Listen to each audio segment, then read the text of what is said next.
नमस्कार। शुभम क्लासेस में बहुत बहुत स्वागत है आप सभी का। दोस्तों मैं सुधीर भारद्वाज। एक्सरसाइज 1.3 में एक टॉपिक है प्रतिलोम फलन, इन्वर्स फंक्शन। किसी फंक्शन का इन्वर्स फंक्शन कैसे निकालते हैं, बड़ा ही इंपॉर्टेंट टॉपिक है। जो कॉम्पोजिशन ऑफ फंक्शन, इसके पहले जो फॉग गॉफ निकाले हैं, अगर वो 99% चांस है एग्जाम में पूछने का, ठीक है, 99% चांस है उसका आने का। अगर वो नहीं आता है तो ये प्रतिलोम फलन पूछता है हमेशा एग्जाम में। 3 नंबर का क्वेश्चन आपको रहेगा। दोस्तों डिफिनीशन हम देखें कि किसी फंक्शन का इन्वर्स फंक्शन का क्या मतलब है और कैसे किसी फंक्शन का इन्वर्स फंक्शन निकाला जाएगा। ठीक है, तो पहले हम डिफिनीशन समझेंगे, उसके बाद सीधे हम क्वेश्चन करने लगेंगे।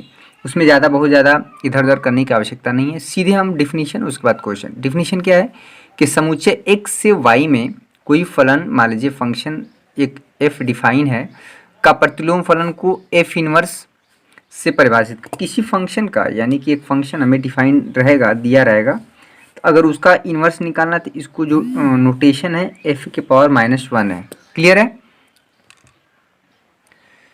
से परिभाषित किया जाता है। यह फलन केवल तभी परिभाषित है जब फलन एकाकी एवं आच्छादक, किसी फंक्शन का, किसी एक दिए हुए फंक्शन का इन्वर्स तभी निकाला जा सकता है जब वह फंक्शन एकाकी और आच्छादक हो, यानी कि 1 1 और ऑन टू।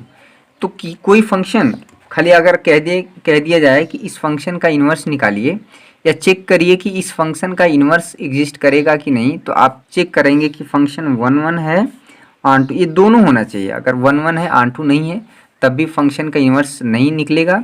अगर ऑन टू है और 1 1 नहीं है, तब भी फंक्शन का क्या होगा, इन्वर्स एग्जिस्ट नहीं करेगा। और किसी फंक्शन का इन्वर्स निकलेगा तो उसको रिप्रेजेंट करेंगे एफ इन्वर्स से। क्लियर है, सीधे हम क्वेश्चन एक करते हैं कि कैसे किसी फंक्शन का इन्वर्स निकालेंगे। पहला क्वेश्चन देखिए, तो उसमें पहला क्वेश्चन है, इसको एग्जाम्पल के रूप में ले सकते हैं, ये एनसीईआरटी का ही क्वेश्चन है। देखिए हम लोग एक्सरसाइज पूरा सॉल्व नहीं करेंगे शुरू से लेके, मतलब एक क्वेश्चन, 2 क्वेश्चन, तीसरा चौथा पांचवा, उसमें नहीं। उसमें जो इंपॉर्टेंट क्वेश्चन है वही हम आपको करा रहे हैं, ठीक ना। पूरा किताब आपको सॉल्व करने की आवश्यकता नहीं है, क्योंकि बहुत सिलेक्टेड टॉपिक से क्वेश्चन पूछा जाता है। एक फंक्शन जो कि नेचुरल नंबर से, यानी कि फंक्शन का जो डोमेन है, प्रांत है, वो नेचुरल नंबर है, और एक ये जो फंक्शन का सब प्रांत यानी कि जो को डोमेन है वाई है, वाई कोई भी सेट हो सकता है। जो हमें मेन जो काम है निकालना वो है फंक्शन एफ एक्स, यानी कि जो एफ एक्स डिफाइन है वो 4x+3 है। एफ एक्स ही दोस्तों हमारा क्या होता है, वाई होता है। ये चेक करना है कि ये फंक्शन जो परिभाषित है, ये फंक्शन जो है इसका इन्वर्स एग्जिस्ट करेगा कि नहीं, यानी कि एफ इन्वर्स एग्जिस्ट करेगा कि नहीं। तो सबसे पहले हम क्या करेंगे कि दिए फंक्शन को चेक करेंगे कि 1 1 है या ऑन टू, ठीक ना। तो पहले 1 1 चेक करते हैं। एक ही चेक करने के लिए, 1 1 चेक करने के लिए क्या करते हैं दोस्तों, 2 एलिमेंट ले लेते हैं, x1 x2, कहाँ से, इस डोमेन से, और हम क्या करते हैं कि fx1 = fx2 करते हैं, ठीक है। बहुत पुराना तरीका है और बहुत ही इफेक्टिव। इसको पहले ही लेक्चर में हम बताए थे कि किसी फंक्शन को पहले ना दूसरे लेक्चर में कैसे चेक करेंगे। दोस्तों आज ये जो है इस चैप्टर का आखिरी लेक्चर होगा। नेक्स्ट लेक्चर आपको मिलेगा इन्वर्स ट्रिग्नोमेट्रिक फंक्शन, वहाँ से आपको चीज़ें बहुत आसान हो जाएंगी। इन्वर्स ट्रिग्नोमेट्रिक फंक्शन होगा, मैट्रिक्स होगा और डिटरमिनेंट होगा, तो ये सारे चैप्टर बहुत ईजी होंगे। उसके बाद कैलकुलस होगा, कैलकुलस में अवकलन मैंने पढ़ाया हुआ है कुछ, ठीक है। fx1 = क्या होगा यहाँ पे, तो यहाँ पे हो जाएगा fx1 की जगह देखिए हमारा जो फंक्शन डिफाइन है, इसको हम समीकरण नंबर 1 दे देते हैं। मेन काम हमारा ये जो फंक्शन डिफाइन है इसी से काम होगा। तो fx1 = क्या हो जाएगा, 4x1+3। fx2 = क्या हो जाएगा दोस्तों, 4x2+3, ठीक है। तो यहाँ से 3 से 3 कट जाएगा, यहाँ पे क्या बचा, जो बचा उसे लिख देते हैं। 4x1 = यहाँ पे हो जाएगा 4x2, 4 से 4 कट जाएगा, यहाँ पे आ गया x1 = यहाँ पे x1 = x2 आ गया। तो यही तो होता है कि जब हम ये जो 1 1 दिखाने का जो तरीका है, fx1 = fx2 लेके चलते हैं और ये ला दें x1 = x2, तो फंक्शन निश्चित रूप से क्या हो जाता है, 1 1 है। तो इस तरह से ये फंक्शन क्या है, 1 1 है। क्लियर है, ये फंक्शन 1 1 है। अब ऑन टू के लिए देखते हैं। ऑन टू के लिए क्या करते हैं दोस्तों कि यहाँ से, यानी कि जो को डोमेन है फंक्शन का, जो सहप्रांत है, वहाँ से एक एलिमेंट ले लेते हैं y। कहाँ से ले लेते हैं, y belongs to capital Y से। तो हम देखते हैं कि ये जो एलिमेंट y है, स्मॉल y, यह स्मॉल y जो है, जो को डोमेन के किस एलिमेंट से जुड़ा हुआ है, ठीक ना। तो इसका जो तरीका है, जो फंक्शन है y = fx = 4x+3, fx हमारा क्या होता है y, यही जो y का मान जो है x के टर्म में है यहाँ पे, और तो हम उसको क्या कर देते हैं, पलट देते हैं। x का मान y के टर्म में अगर ला पाएँ, y इक्वल टू यहाँ पे 4x+3, सबसे आसान तरीका हम बता रहे हैं, ठीक ना। तो यहाँ पे 3 को इधर लाइए तो y-3 हो जाएगा, यहाँ पे हो जाएगा 4x, यहाँ पे हो जाएगा y-3/4 इक्वल टू हो जाएगा यहाँ पे x इक्वल टू क्या हो जाएगा y-3/4। इस तरह से हम क्या किए कि पहले जो फंक्शन था, जो y का मान x के टर्म में था, अब क्या किए हैं कि x का मान जो है दोस्तों y के टर्म में ला दिए हैं। तो यही जो चीज़ होगा, यही हमारा इसको रिप्रेजेंट करते हैं f इनवर्स y, ठीक ना। ये जो x है इसको रिप्रेजेंट करते हैं f इनवर्स y, ये हो जाता है y-3/4। यही हमारा क्या हुआ, यही हुआ दिए हुए फंक्शन का इन्वर्स, ठीक ना। और ये अगर x इक्वल टू x का मान y के टर्म में अगर आप ला पाते हैं तो यह फंक्शन जो है ऑनटू हो जाता है। और ऑनटू जो निकालने के लिए क्या होता है, फंक्शन का मतलब इन्वर्स क्या होगा, सिंपली x की जगह इसको लिख देते हैं f इनवर्स y। यही हमारा क्या हो जाता है, ऑनटू फंक्शन हो जाता है। मतलब ऑनटू के लिए यहाँ तक हो गया और ये फंक्शन का इन्वर्स निकालना है तो ये हो जाएगा। क्लियर है दोस्तों। आज का दूसरा क्वेश्चन है, ए फंक्शन जो है -1 से 1, ये फंक्शन का डोमेन है, यानी कि जो प्रांत है, और जो फंक्शन का रेंज है वो पूरा सेट ऑफ रियल नंबर, जिसे हमें वास्तविक संख्याओं का समुच्चय, यानी कि ये होता है -∞ से +∞ के बीच में, ठीक ना। फंक्शन का कोडोमेन और फंक्शन का जो डोमेन, कुल मिला के कोडोमेन से बहुत ज़्यादा मतलब नहीं है। मतलब है हमारा कि जो फंक्शन डिफाइन है f(x) इक्वल टू, यही f(x) ही हमारा क्या होता है, y होता है, बार बार हम रिप्रेजेंट करते हैं। हमें चेक करना है कि इस फंक्शन का इन्वर्स एग्जिस्ट करता है कि नहीं, यानी कि हमें इस फंक्शन का क्या निकालना है, f इन्वर्स। क्लियर है। तो सबसे पहले हम चेक करेंगे कि पहले चेक करेंगे अगर ये फंक्शन 1 1 नहीं होगा तो इसका इन्वर्स भी एग्जिस्ट नहीं करेगा।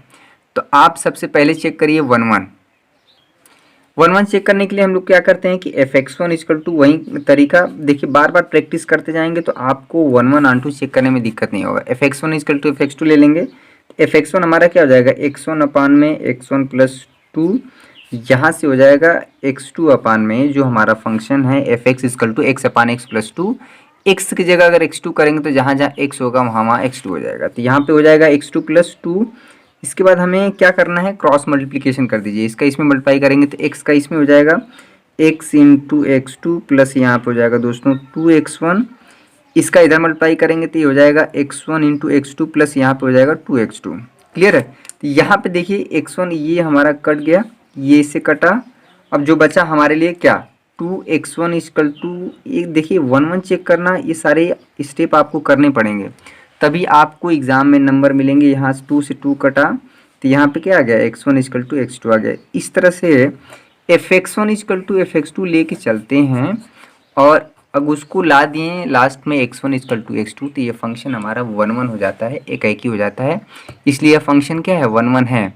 अब दूसरा देखिए ऑन2 के लिए, यहाँ जो है हमारा फंक्शन जो डिफाइन है y, जो फंक्शन हमारा जो डिफाइन है वो f(x) equal to x upon x plus 2 है। तो यहाँ से कोडोमेन से एक एलिमेंट ले लेते हैं y बिलोंग्स टू r। तो इसमें हम लोग क्या करेंगे कि जो फंक्शन डिफाइन है f(x) इक्वल टू यहाँ पे x अपान में x प्लस 2, बहुत ईजी वे में बता रहे हैं, बहुत ज़्यादा डिटेल में जानने की ज़रूरत नहीं है, सिर्फ आप इतना ही पढ़िए कि सवाल लग जाए, ठीक ना। तो यहाँ पे y इक्वल टू हो जाता है, f(x) को हटा दीजिए, x प्लस 2। दोस्तों यहाँ पे जो y का मान है वो x के टर्म में है, तो ऑन2 दिखाने के लिए अगर आप x का मान y के टर्म में कर पा रहे हैं, ऐसा संभव है, तो वह फंक्शन ऑन2 हो जाता है और वहीं से हमारा निकल जाता है फंक्शन का इन्वर्स। यानी कि ऑन2 ही में सारा खेल है, अगर ऑन2 निकल गया तो फंक्शन का इन्वर्स भी हो गया। तो दोस्तों यहाँ पे क्रॉस मल्टीप्लिकेशन कर देंगे, यहाँ पे इसके बटे में 1 है, यहाँ पे हो जाएगा x प्लस 2, यहाँ पे हो गया x, यहाँ पे y का मान x के टर्म में था। अब हम कोशिश कर रहे हैं कि x का मान जो है y के टर्म में हो जाए। दोस्तों अगर आप चैनल पर नए हैं तो प्लीज़ चैनल को सब्सक्राइब कर लीजिए, वीडियो को लाइक भी करिए और दोस्तों तक पहुँचाइए। और ये भी बताइए शुभम क्लासेस पे पढ़ाई शुरू हो चुकी है, अगर आप लॉकडाउन में इसका फ़ायदा नहीं उठा रहे तो आप काफ़ी पीछे हो जाएंगे, क्योंकि चीज़ें सबको पता है कि एक बार ज़रूर सुधरेंगी। अभी ज़रूर मुसीबत का समय है, लेकिन उसे हमें घबराना नहीं है, जो भी समय है उसका हमें उपयोग करना है और थोड़ा थोड़ा पढ़ते रहना है। मैं नहीं कह सकता हूँ कि आप 10 घंटा 5 घंटा पढ़िए, मात्र आपको 20 से 25 मिनट देना है और धीरे धीरे आपका एक चैप्टर लगभग ख़त्म होने वाला है। कल से आपको दूसरा चैप्टर मिलेगा, इन्वर्स ट्रिग्नोमेट्री फंक्शन, प्रतिलोम त्रिकोणमितीय फलन जो है। क्लियर है। तो यहाँ पे मल्टीप्लाई करिए y x, यहाँ पे हो जाएगा 2 into Y equal to x। अब जितना भी x है उसको एक साइड लाइए, यहाँ पे हो जाएगा वाई एक्स, यहाँ पे माइनस एक्स, 2y है बराबर को उधर ले जाइए तो ये हो जाएगा -2y। क्लियर है। अब देखिए यहाँ पे x कॉमन कर लेते हैं तो y -1 हो जाएगा। कैसे हुआ है, यहाँ पे x था तो x बाहर निकाले हैं तो यहाँ पे हो गया -2y। x का जो मान हो जाएगा यहाँ पे हो जाएगा -2y अपान में y -1। क्लियर है। तो यहाँ से जो x का मान हमने क्या कर दिया, y के टर्म में कन्वर्ट कर दिया। यहाँ पे क्या था कि y का मान x के टर्म में था, लेकिन यहाँ पे x का मान y के टर्म में है। यही अगर ऐसा संभव हो पा रहा है कि आप y इधर से एक एलिमेंट लेके चल रहे हैं r का और x को हम y के टर्म में ला पा रहे हैं, तो ऐसा संभव हो पाता है। तो ये फंक्शन जो है आंटू हो जाता है, यानी कि आच्छादक हो जाता है। और यही हमारा जो इन्वर्स लिखना हो तो सिंपली जो x है इसी को कर दीजिए f इन्वर्स y। यही फंक्शन का हमारा क्या होगा, इन्वर्स निकल के आएगा।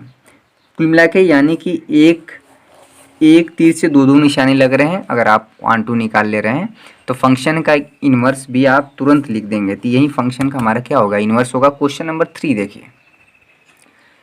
क्वेश्चन नंबर 3 बहुत ही इंपॉर्टेंट क्वेश्चन है, बहुत ज़्यादा कई बार एग्जाम में पूछा गया है, ठीक ना। अगर ये क्वेश्चन आप कर लेते हैं तो इन्वर्स का कोई भी क्वेश्चन आप कर ले जाएंगे। एक फंक्शन जो डिफाइन है हमारा, ये रियल नंबर यानी कि वास्तविक संख्या है। वास्तविक संख्या क्या होता है, -∞ से +∞, यानी कि फंक्शन का जो डोमेन है रेंज क्या है 4 से ∞ तक।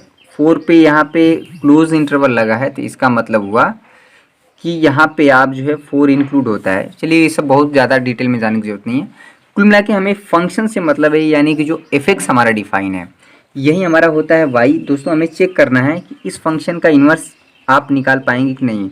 यानी इस फंक्शन का इन्वर्स तब एग्जिस्ट होगा जब यह फंक्शन जो डिफाइन है यह फंक्शन एकाकी हो और आच्छादक हो। दोस्तों कहीं पे भी कोई भी एग्जामिनर पूछे या कहीं पे तो अगर बोल दिया जाए कि इस फंक्शन का इन्वर्स निकालिए तो इसका मतलब आप फंक्शन का 1 और आंटू निकाले बिना इन्वर्स नहीं निकालेंगे, ठीक ना। तो सबसे पहला जो काम है आप 1 देखिए, 1 आपका ये एक तरह से होमवर्क हो गया। 1 बहुत आसान है, एकाकी निकालना, ठीक ना। इसी आपका काम है एकाकी, क्योंकि ये बहुत आसान है, बहुत इस पे क्वेश्चन करा चुके हैं। हम सीधे आ जाते हैं आंटू पे, ठीक ना। सीधे ये हम आपको बता देते हैं कि ये फंक्शन 1 है। अब दूसरा जो स्टेप है हम आ जाते हैं आंटू पे। आंटू बहुत इंपॉर्टेंट है इसका निकालना। आंटू के लिए क्या करते हैं, इधर से हम एक एलिमेंट ले लेते हैं y, यानी कि 4 और इन्फिनिटी के बीच में कोई एक एलिमेंट y ले लेते हैं, ठीक ना। तो यहाँ से हम लिख लेते हैं कि y = ज़्यादा कुछ लिखने की ज़रूरत नहीं है, 9x² + 6। पहले समझ लीजिए सारा चीज़ आपको बुक में मिला हुआ। तो यहाँ देखिए y का जो मान है x के टर्म में है। अगर हम किसी भी तरह से x का मान y के टर्म में कर पाएँ तो यह फंक्शन अगर निकल पा रहा है x का मान y के टर्म में तो वहाँ पे फंक्शन हमारा आंटू हो जाता है। और जैसे ही आंटू निकलेगा वैसे ही हमारा काम यहाँ पे इन्वर्स भी हो जाएगा। तो देखिए यहाँ पे ये है, इसको लाइए y + 5 हो जाएगा। यहाँ पे है 9x² + 6x, ठीक है। तो इस चीज़ को पूरा उठा के उधर कर दीजिए, यहाँ पे 0 हो जाएगा। 9x² + 6x माइनस यहाँ पे हो जाएगा y + 5। क्लियर है, y + 5 इसको इधर कर दीजिए। यहाँ पे इसको पहले कर दीजिए 9x² यहाँ पे +6 माइनस y + 5 = 0। दोस्तों ये क्वाड्रेटिक इक्वेशन है। ax² क्वाड्रेटिक इक्वेशन का जो फॉर्मेट होता है ax² + bx + c = 0। ये जो ऊपर वाला इक्वेशन है ये द्विघात समीकरण के रूप में है, क्वाड्रेटिक इक्वेशन के रूप में है। अब क्वाड्रेटिक इक्वेशन होता है तो उसका सॉल्यूशन क्या होता है, -b + -√। चूँकि चीज़ें भूल चुकी हैं, अगर नहीं भूली हैं तो बहुत अच्छी बात है, अगर भूल गए तो यहाँ पे हम लिख देते हैं, ठीक ना। तो जो सॉल्यूशन होता है यहाँ पे -b + -√b² - 4ac/2a, ठीक ना। याद आ गया होगा a b c क्या होता है। तो यहाँ पे हम देखें तो जो a का मान है वो a है हमारा 9, ठीक ना। b क्या है 6 है, और ये पूरा हमारा जो कांस्टेंट होगा ये c हो जाएगा। तो जो a की वैल्यू होगी 9, जो b की वैल्यू होगी 6 और जो c होगा ये पूरा -y + 5, ये पूरा विथ साइन। तो यहाँ पे जो x का मान होगा, बहुत ही इंपॉर्टेंट क्वेश्चन है, जो x का मान होगा -b यहाँ पे हो जाएगा -6 + -b² b² मतलब 6 का स्क्वायर, यहाँ पे 36 हो जाएगा, -4a। a की वैल्यू क्या है 9 और c की वैल्यू क्या है यहाँ पे माइनस है, ठीक ना। तो सी की वैल्यू यहाँ पे माइनस है तो माइनस माइनस ये प्लस हो जाएगा, यहाँ पे हो जाएगा दोस्तों y प्लस 5। क्लियर है। यहाँ पे बाई 2a की वैल्यू 9, ये जो है x का मान y के टर्म में निकल के आएगा। इसको थोड़ा सॉल्व कर देते हैं। देखिए यहाँ पे 9 चौको 36 हो जाएगा। 36 जो है यहाँ पे है, अगर दोनों ही जगहों पे 36 हम कॉमन निकालते हैं तो 36 स्क्वायर रूट यहाँ बाहर निकल जाएगा 6, तो यहाँ पे बच जाएगा, यहाँ पे हो जाएगा 36 बाहर निकाल दिए हैं 1 बचेगा, यहाँ पे हो जाएगा y प्लस 5, ठीक ना, अपान में यहाँ पे हो जाएगा 18। क्लियर है। अब देखिए इसको सॉल्व करिए। यहाँ जो x है, x की वैल्यू देखिए यहाँ पे अगर आप कॉमन निकाल दें 6 बाहर निकाल दें तो यहाँ पे हो जाएगा -1 प्लस माइनस यहाँ पे हो जाएगा y प्लस 6, यहाँ पे बटे में 18, ठीक ना, 36 18 यहाँ से कट गया तो जो बचा -1 प्लस माइनस अंडर रूट यहाँ पे हो जाएगा दोस्तों y प्लस 6 अपान में 3। तो जो x की वैल्यू है यहाँ पे नेगेटिव नहीं लिया जाएगा, क्योंकि जो फंक्शन का यहाँ पे ध्यान दीजिए, जो फंक्शन का जो यहाँ पे थोड़ा सा यहाँ पे ध्यान देना पड़ेगा, ये एक्चुअली में r प्लस है। r प्लस जो होता है दोस्तों, r प्लस होता है यहाँ से 0 से इनफाइनाइट तक, ठीक ना। तो जो डोमेन है वो पॉजिटिव वास्तविक यानी कि धनात्मक वास्तविक संख्याएं हैं। तो यहाँ पे जो है जो x की वैल्यू होगी वो हमेशा पॉजिटिव लिया जाएगा, यानी यहाँ पे अगर यहाँ पे हम नेगेटिव ले लेते हैं, नेगेटिव वैल्यू यहाँ पे ये -1, क्योंकि x की दो वैल्यू आएगी, एक प्लस माइनस लेते हैं तो प्लस के लिए वैल्यूड हो जाएगा यहाँ पे -1 plus minus under root y plus 6/3, ठीक ना। तो प्लस वाले को पहले लिख दीजिए, यहाँ पे अंडर रूट y प्लस 6 -1 अपान में 3। यहाँ से इस तरह से हम देख रहे हैं कि जो हम एक y की वैल्यू है, यहाँ पे y हम इधर से लेके चले थे, y इधर से कहाँ से लेके चले थे, फंक्शन की कोडोमेन से। तो y जो है, y की वैल्यू जो है यहाँ पे x के टर्म में थी, लेकिन हमने कैलकुलेट करके x की वैल्यू y के टर्म में ला दिए। तो यही चीज़ अगर आप कर पा रहे हैं, ऐसा संभव है, तो फंक्शन निश्चित रूप से हमारा क्या हो जाएगा, आंटू हो जाएगा, आच्छादक हो जाएगा। तो इस तरह से हमारा x का मान y के टर्म में हो गया, तो फंक्शन आंटू है। और जब फंक्शन कोई आप 1 1 चेक करिएगा तो वो एक फंक्शन 1 1 और आंटू हो जाता है, तो फंक्शन निश्चित रूप से क्या हो जाएगा, वो इन्वर्टिबल होगा, व्युत्क्रमणीय होगा, यानी कि उस फंक्शन का इन्वर्स एग्जिस्ट होगा। और उस फंक्शन का जो इन्वर्स एग्जिस्ट होगा वो सिंपली यहाँ पे जो ये जो निकल के आया है x, इसी को लिख दिया जाएगा f inverse y equal to यहाँ पे हो जाएगा y प्लस 6 -1/3। क्लियर है। यही फंक्शन का क्या हो जाएगा, इन्वर्स हो जाएगा, ठीक ना, व्युत्क्रम, हिंदी में व्युत्क्रम, इंग्लिश में इन्वर्स। यहाँ पे हम लिख दिए हैं। बहुत बार एग्जाम में आता है कि चेक करिए कि फलन जो है व्युत्क्रमणीय है कि नहीं। तो फलन जब भी चेक करना है कि फंक्शन जो है व्युत्क्रमणीय है कि नहीं, तो आपको सिर्फ और सिर्फ ये चेक करना है कि वह एकाएकी यानी कि 1 1 है, आंटू है कि नहीं, ये दोनों चेक कर लेंगे। अगर ये दोनों रहेगा तो आप तुरंत लिख दीजिएगा कि फलन क्या है, व्युत्क्रमणीय है, इन्वर्टिबल है। तो यही चीज़ जो है, तो इस पूरे चैप्टर में यानी कि जो चैप्टर 1 था, चैप्टर 1 में जो मुख्य टॉपिक था और इम्पॉर्टेंट क्वेश्चन जो सारे एग्जाम में पूछे गए हैं, पूछे जाएंगे, जिसके पूछे जाने की संभावना सबसे ज़्यादा रहती है, और ऐसे एग्जाम्पल लिए गए हैं जिससे आपका कॉन्सेप्ट भी क्लियर हो जाए, ठीक ना। तो ये जो है पूरा एक्सरसाइज आपको सॉल्व करने की आवश्यकता नहीं है, उसमें भी अभी हम लोग मोस्ट इंपॉर्टेंट क्वेश्चन का जब सीरीज चलता है तभी हम उस समय कराते हैं। अभी आपको सिर्फ और सिर्फ कॉन्सेप्ट सीखना है और कुछ क्वेश्चन आपको करने हैं, जिससे आपका एक जो है ओवरव्यू बन जाए इस चैप्टर में कि हाँ इस चैप्टर में ये चीज़ पढ़ना है। दोस्तों सबसे पहले जो लेक्चर में हमें पढ़ना था कितने रिलेशन होते हैं, तो रिलेशन में हमने पढ़ाया था टाइप्स ऑफ रिलेशन, उसमें हमने सिखाया था कार्टेशियन प्रोडक्ट, ठीक ना। उसमें हमने क्या सिखाया था, कार्टेशियन प्रोडक्ट। पहले हम ओवरव्यू दे दें कि क्या क्या पढ़े हम चैप्टर 1 में। दोस्तों सबसे पहले हम आपको सिखाएं कि कार्टेशियन प्रोडक्ट क्या होता है, वहाँ से मैंने कॉन्सेप्ट निकाला है कि रिलेशन क्या होता है, रिलेशन की डिफिनीशन, फिर types of relation, relation reflexive, स्वतुल्य यानी कि सिमेट्रिक, सममित, ट्रांसिटिव मतलब संक्रामक, और इक्विवेलेंस जो है हमारा जो होता है इसका जो है समतुल्य, सॉरी इसका देख लीजिएगा हिंदी। तो ये जो है इतना टॉपिक हुआ। उसके बाद मैंने आपको कंपोजिशन ऑफ फंक्शन यानी कि फॉग और गॉफ का कॉन्सेप्ट सिखाया, ठीक ना।